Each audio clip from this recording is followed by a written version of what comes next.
Hi, I'm Sarah. We have already set our intentions and our prayers for this session, so enjoy and learn. This next question probably goes back to the very beginning of our meetings. Why do thoughts and emotions create?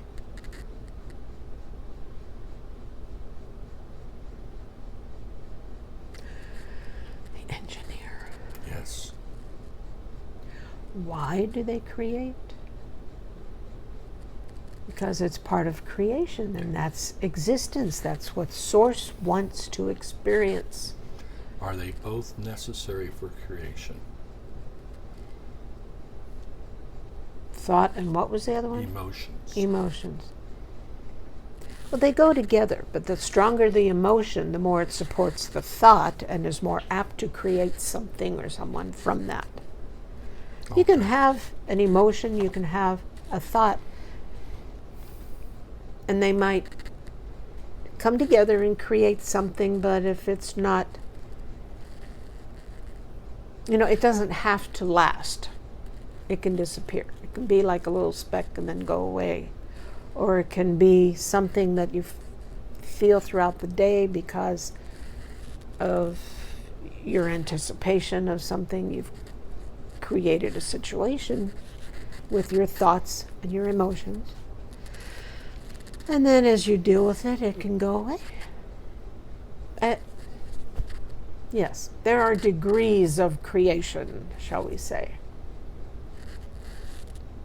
But yeah, they go together because thoughts create all by themselves. The emotion comes in to make the created thing, to make the creation have more substance, let's say. Thank you. There we go. That was the answer. That Yeah. was an answer that I never got before, so thanks. Can being one request the guides of being two to work with being two without being two asking? In other words, can I ask Sarah's guides to help Sarah even without Sarah asking for their help? Yeah, it's possible. I'm chuckling because I guess I pulled this out of the depths of her memories. But I think it's Dr. Seuss, Thing 1 and Thing 2. And that's what came to mind when you were saying that. But it can happen, yes, because everything is connected. Everyone is connected. And so being twos. You can go on thing two if you want. Okay, thing twos. Thing twos guides can be it is possible that those guides can, I don't want to say motivate, but it's almost like that. The connection is there because you and Sarah are connected. And so Thing Two's guides can suggest or ask, or at least send thoughts, connections, energy to Thing One, Thing One's guides, and those guides can be discerning themselves as to whether or not to apply the question or the desire to Thing One. Does that make sense? Yes. Okay. Will that work between strangers also? In a way it can. What do you mean by in a way? It's okay, like you're meditating and you end your meditation by sending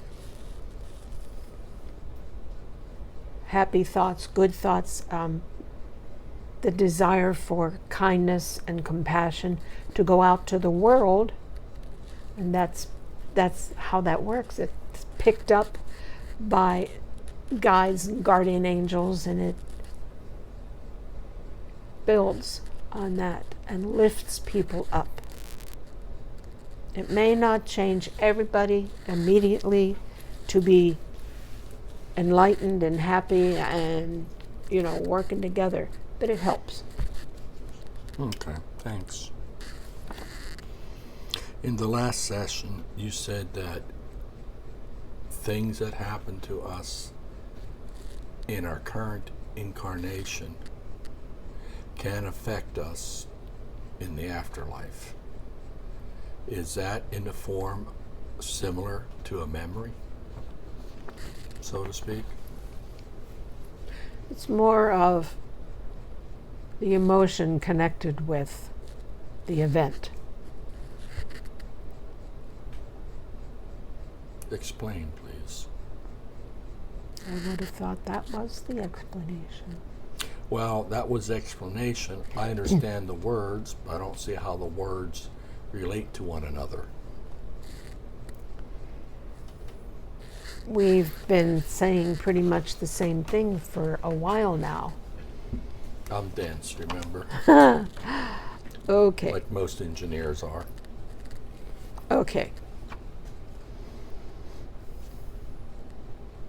Something happens to you.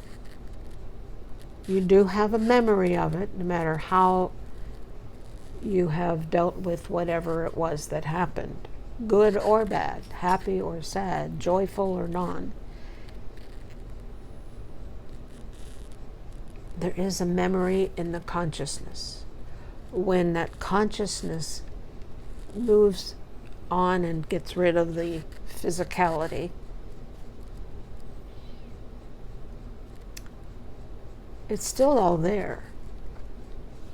Your energies change as to you as a being change. Not drastically, it's still like other beings can recognize you, but they can recognize that you've changed, you've grown, you had difficulties, or you had enlightenment, and you had light bulbs coming on, whatever.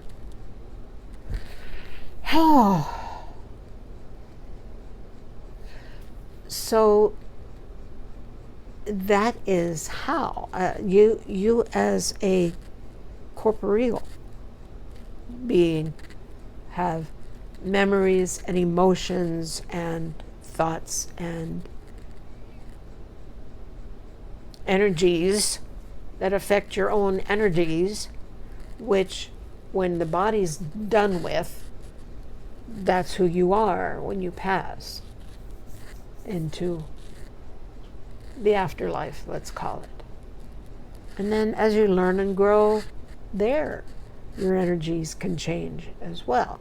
But yes, what happens to you as a physical being affects your energies. Let's call it an energy signature. And when you pass out of the physicality, that energy signature is still with you. Okay. Okay. Thank you. It took a while for me to figure out how to explain it to an engineer, but Both of us, Sarah and I, notice that different beings are present during the sessions. Are these entities of different energy levels? sometimes I'll know, although it's still within a similar Group. realm of frequencies, grouping, Okay. if you will. I'm going to do this.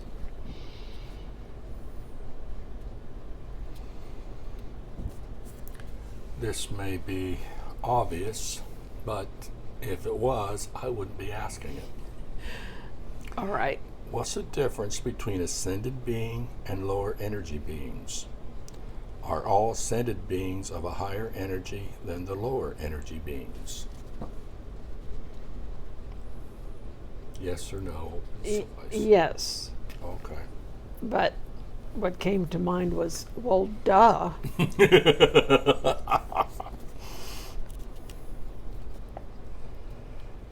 In the near future, where and when can Sarah and I meet some non-humans? In the foreseeable future. Where? Could be here, could be in your bedroom, probably would be, the first time would be in a close vicinity, shall we say. I'm not talking about the cat, by the way.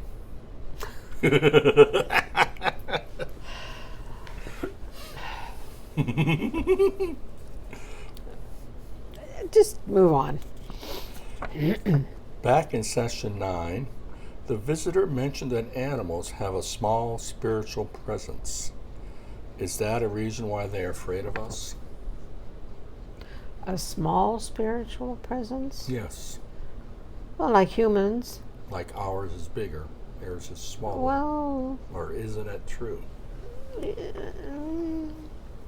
it varies amongst people as well as amongst animals, Okay. from the smallest to the largest. However, that does not mean, that's not why animals are afraid of humans. They're afraid of humans because of the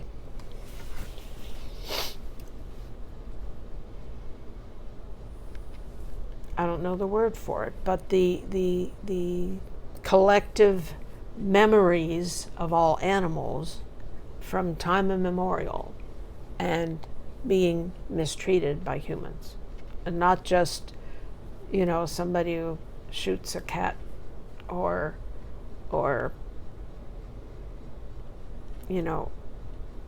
cages an owl or any of that. I mean, it's everything from being hunted,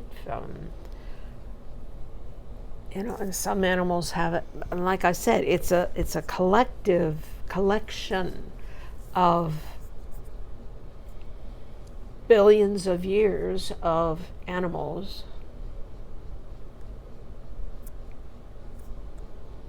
being hunted or harmed in some way. Some animal over here is harmed by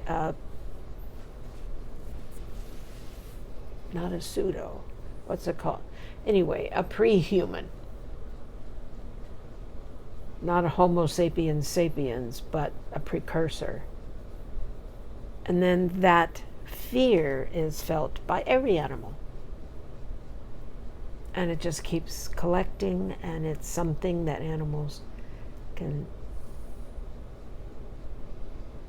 A human makes a loud noise or stomps toward an animal they know to be afraid, because that,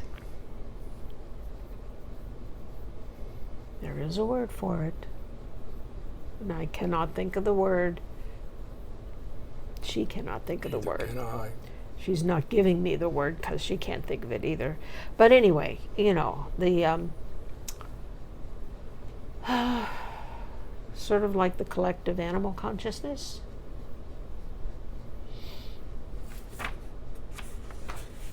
And animals can feel it even if they haven't personally experienced it. They're aware of it. Can singular humans overcome that fear that animals have of us?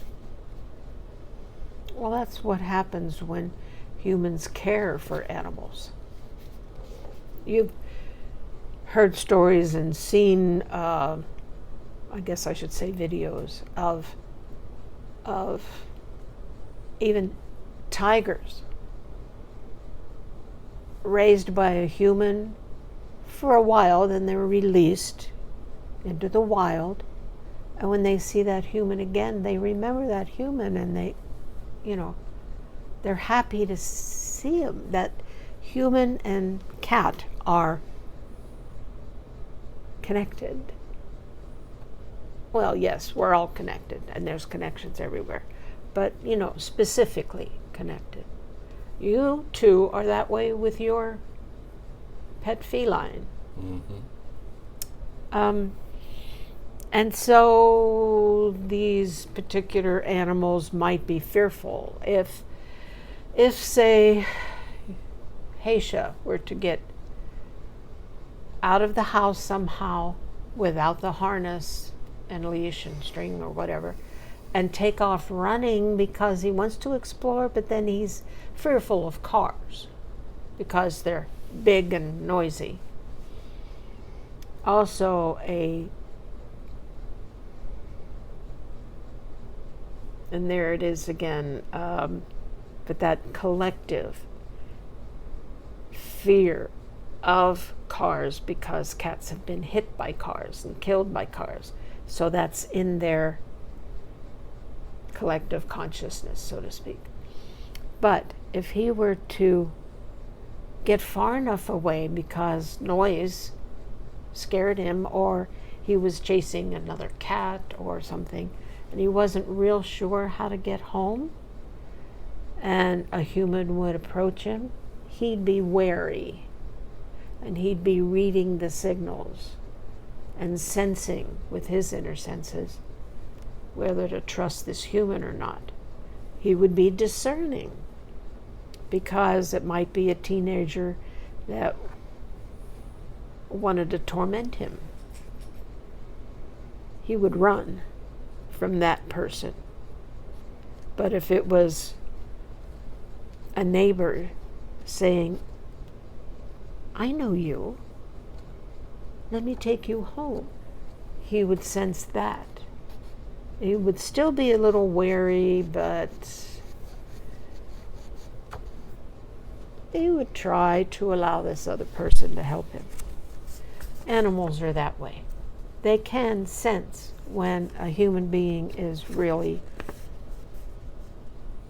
not to be let into their little personal circle, or when a human being can be, even temporarily. It's kind of like taking him to the vet. He knows the vet's there, the technician is there to help him, and they're not really going to hurt him, but it's just that it's all so different that he's wary. And he might not like what they have to do, but he's not going to run away, so to speak.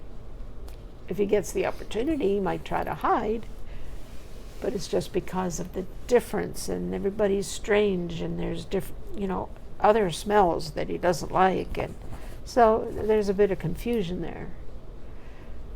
But in general, animals can sense whether to trust a person or not. The baby elephant getting stuck in the mud, the mother elephant senses that this crowd of people is trying to help her baby. She knows that. They're not going to hurt her baby or herself, so she doesn't have to stomp on them or whatever and trample them. She allows them to help. Some time back, when Thane was visiting, Sarah was able to keep her eyes open during the entire session. Mm-hmm. Since you guys find open eyes a distraction, is that because you're of a higher energy and more focus is required on Sarah's part to keep the connection? That's a good way of putting it. If a higher being than us, a very high being, were able to mesh with Sarah, they probably would be able to keep her eyes open. And there's some that are much higher than us, but still keep the eyes closed because the human being's mind gets distracted and makes it a little more difficult to maintain that meshing. But when a being is of a high enough frequency that they can, with the human's permission, move the ego aside, and they are fully there and speaking, utilizing a body.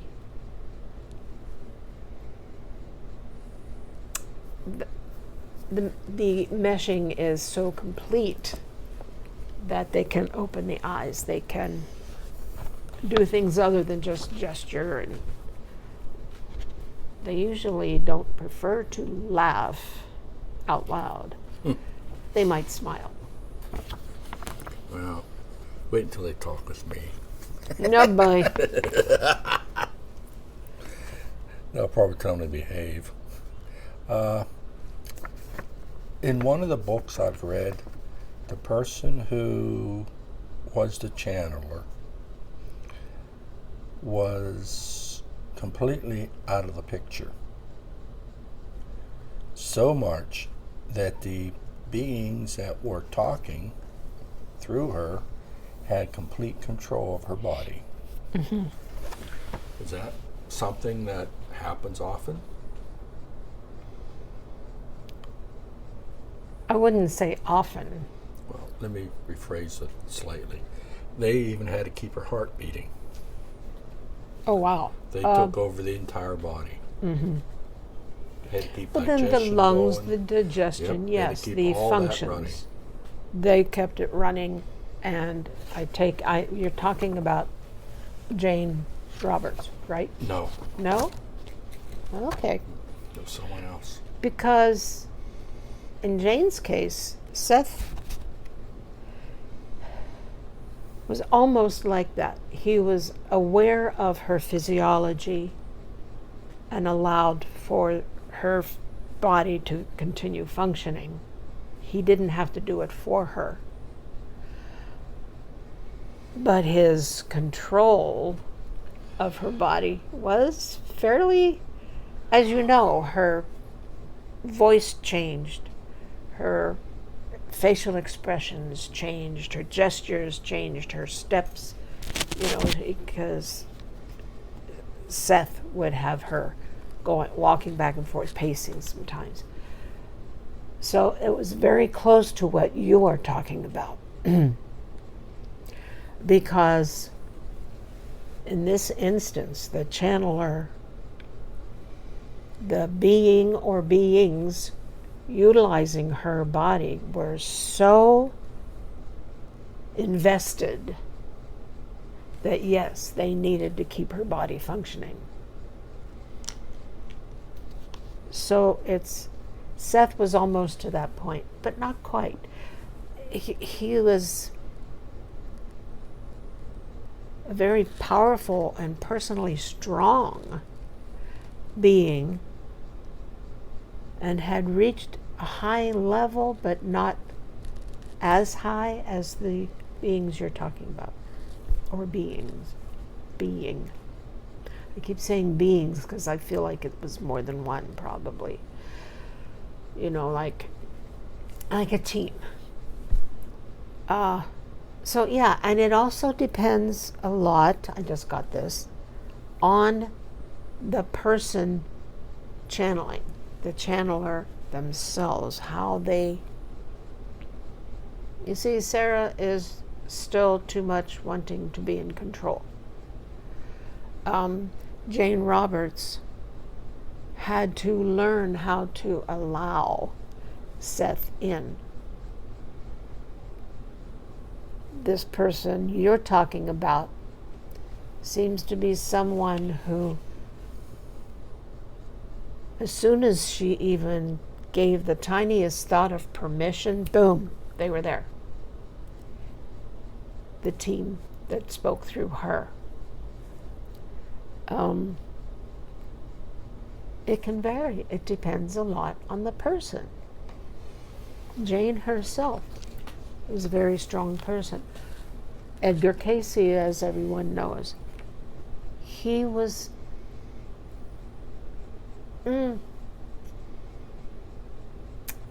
actually not as strong a human being as Jane Roberts, or even as this woman you're talking about. But he could give permission for his body to relax enough that information came to him, and he could relay it, but he did it He wasn't unconscious. He was, as they called him, the sleeping prophet. He was conscious enough on a sub-level to speak what was coming to him, to relay the information. He had to be partially out of it in order for that information to come through. And that had to do with part of his physiology and his, I'll say past lives, quote unquote, where he was as a person. Whew. It gets complex because a channeler's body and mind and spirit, their belief systems, their willingness, their memories, where they are in their lives, all these things play a part and come into the cauldron of everything being mixed together, to including the being or beings, plural, who speak through them, who use their bodies. Wow. Does that explain things for you? Yes. Is that one reason why Sarah's afraid to let go? She's a control freak, you know that. Yes. And so, yes, she's not concerned that anything would happen to her body. It's a belief she has that she needs to hold on to. That belief is getting in her way then? It is. It prevents her from astral traveling very far, or doing much of it. Therefore, she doesn't remember it.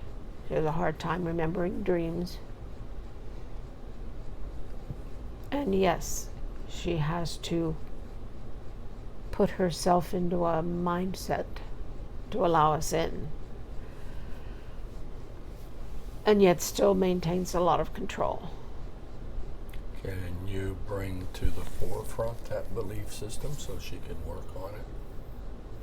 The reason I'm asking, she has told me many, many times that she would like to move on beyond the team's abilities. Mm-hmm. But yet, she is a type of person that holds herself back. Mm-hmm. I've noticed that in many other things. And she is aware of this. And she is, in a way, working on it, as you would say. Okay. It would be much easier for her if she would meditate more often, more frequently, more deeply. But it takes time and it takes practice. Both of which, well, no, but the practice part is not something she wants to do on a scheduled basis. She likes to go with the flow, do what feels right or good or whatever. Yeah, that's usually a hindrance to her. Not always. Most of the time it's a good thing. She just still does not let go, as you say.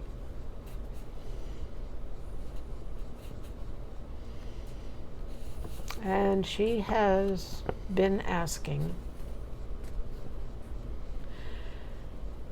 over the last couple of days if animals have chakras like people do. And yes, they do. They're a little different, but yeah, they do. That's something I never would have thought to ask. Mm-hmm. If Sarah and the team look forward to these sessions, why does she distract herself in an effort to prevent the sessions? I thought that was an appropriate question. Mm-hmm. But it's pretty much answered by the previous Yes. answer.